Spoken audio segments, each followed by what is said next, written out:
bienvenue sur ma chaîne YouTube et aujourd'hui je suis ravie de vous retrouver pour une nouvelle vidéo.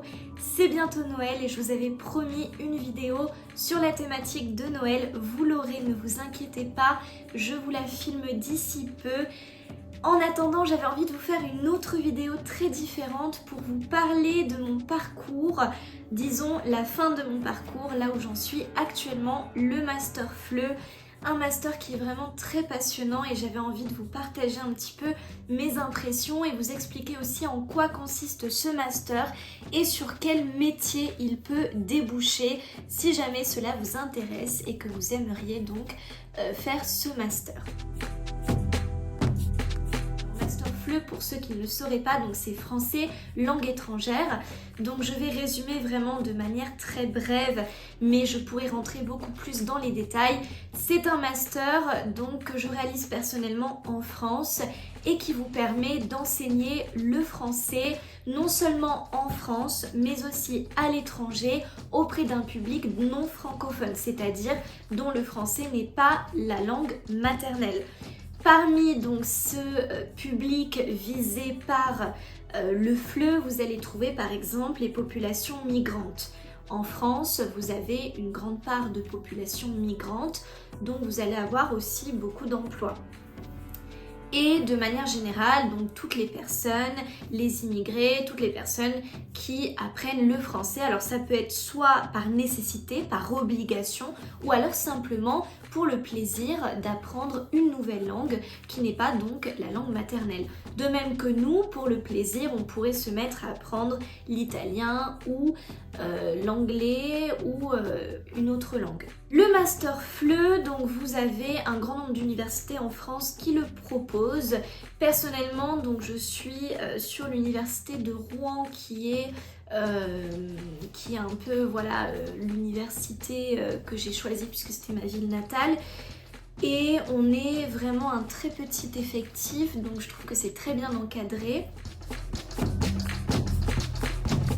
Vous pouvez devenir enseignant de FLE, donc c'est le principal métier qui est visé par ce master, mais en réalité vous avez un grand nombre d'emplois qui vous sont ouverts. Vous pouvez travailler dans une association, vous pouvez travailler en fait dans n'importe quel réseau, enfin dans n'importe quel centre de langue faisant partie donc du réseau culturel français.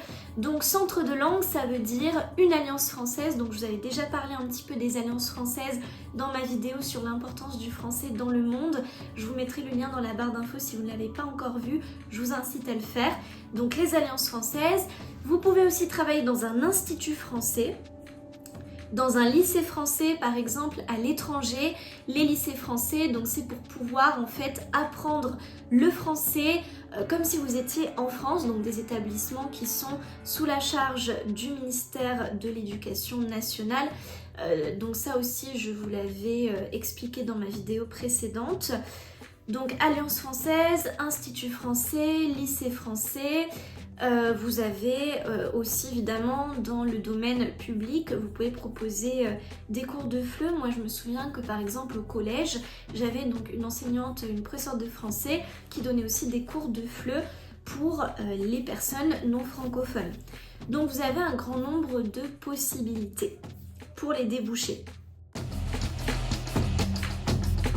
Il s'agit en fait beaucoup de théorie, alors vous avez aussi évidemment de la pratique, mais en première année c'est vraiment beaucoup de théorie. Pour vous dire actuellement, donc le master, hein, pour ceux qui ne le sauraient pas, c'est 2 ans. La première année vous avez 20 matières réparties en 10 matières sur chaque semestre, puisque donc le système éducatif fonctionne en semestre. Personnellement, donc au cas où vous ne le sauriez pas, donc je fais ce master à distance puisque je vis actuellement en Espagne, mais pour des raisons pratiques j'avais voulu le faire en France et aussi parce que c'était plus simple d'un point de vue administratif. Et en tout cas donc je suis un peu libre de travailler les 20 matières comme je veux. Si vous êtes en présentiel, évidemment vous avez votre emploi du temps avec vos matières. Parmi ces matières, vous avez un cours d'anglais spécialisé, donc l'anglais, vraiment la langue passe-partout, vous voyez à quel point elle est importante et il faut la maîtriser. Vous avez aussi un cours d'observation de stage. Donc en première année, vous avez seulement un stage d'une dizaine d'heures à réaliser, donc vraiment très court. En deuxième année, vous avez tout le deuxième semestre qui est consacré à votre stage et au mémoire. Donc la deuxième année est beaucoup moins surchargée en termes de théorie, il y a beaucoup plus de pratique. Ce stage, vous pouvez l'effectuer dans tout établissement scolaire proposant le FLE en fait. Donc ça peut être Alliance française, Institut français, là encore, vous avez pas mal de possibilités.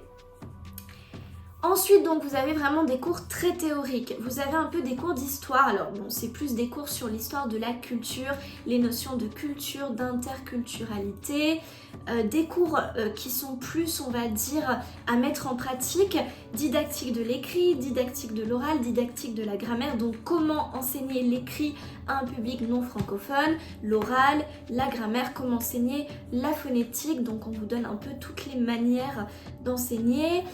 Vous avez des cours sociolinguistiques de la francophonie, on parle beaucoup de la francophonie, donc on s'intéresse pas seulement aux Français de la France, mais aussi aux Français des autres pays qui font partie de l'espace francophone, dont je vous parlais aussi dans la vidéo précédente, donc le Québec, l'Afrique. C'est vraiment s'intéresser voilà, à toutes les variétés de français d'un pays à l'autre et c'est très intéressant. Donc vraiment, voilà, c'est un master qui est très large en fait, qui vous permet vraiment d'en apprendre beaucoup sur la culture française en général. L'idée étant aussi de vous ouvrir à d'autres pays, d'autres cultures, donc vraiment très intéressant. C'est un master qui me passionne personnellement et qui m'aide beaucoup aussi à côté pour l'enseignement. Puisque je donne aussi des cours et ce master me permet aussi de trouver en fait des méthodes qui soient plus appropriées pour l'apprenant, donc vraiment très intéressant et je vous le recommande vivement pour ceux qui sont passionnés de langue, de l'enseignement de manière générale. L'avantage de ce master, par exemple, si je compare avec un master MEF, c'est que c'est vraiment un master qui est poussé sur la culture française. Si je compare avec le master MEF, où vous avez un peu toutes les matières, si vous souhaitez par exemple enseigner dans le primaire, le secondaire, vous allez avoir, et alors je vous le dis parce que j'ai une amie qui le fait, vous allez avoir des mathématiques, du français, du sport, des cours un petit peu de toutes les matières, des arts. Donc c'est pas forcément facile de se remettre dedans après plusieurs années sans avoir étudié ces matières en particulier, même si le niveau est pas non plus très poussé puisque l'idée c'est de l'enseigner à des élèves, donc l'important n'est pas de connaître les mathématiques par exemple, mais de savoir les enseigner et de savoir expliquer le pourquoi du comment. Donc ça plaît pas à tout le monde. Et l'avantage donc de ce master FLE, c'est qu'il est vraiment, voilà, il est centré sur la culture française. Alors il est assez large, assez ouvert, mais c'est un master qui est quand même poussé. Il y a des concepts, des notions qui sont assez complexes, qui en même temps sont très très intéressantes parce qu'elles permettent aussi de réfléchir en fait sur ses propres manières de penser et de remettre en cause aussi sa manière d'enseigner. Donc c'est, on va dire, une manière un peu différente d'appréhender un master. Voilà, donc j'espère que cette vidéo vous aura plu. N'hésitez pas à laisser des commentaires ou à liker la vidéo si jamais vous l'avez appréciée. La semaine prochaine, donc je vous promets que je vous ferai une vidéo sur la thématique de Noël, sur comment on célèbre Noël en fait dans différents pays, parce que l'idée donc c'est, voilà, encore une fois ma chaîne YouTube, c'est s'intéresser aux langues, aux cultures, aux pays. Donc on va pas justement s'intéresser à la culture française mais un peu à toutes les cultures pour pouvoir les confronter et les mettre en relation. Voilà, en attendant, je vous souhaite une très bonne soirée et on se retrouve très prochainement. Ciao ciao!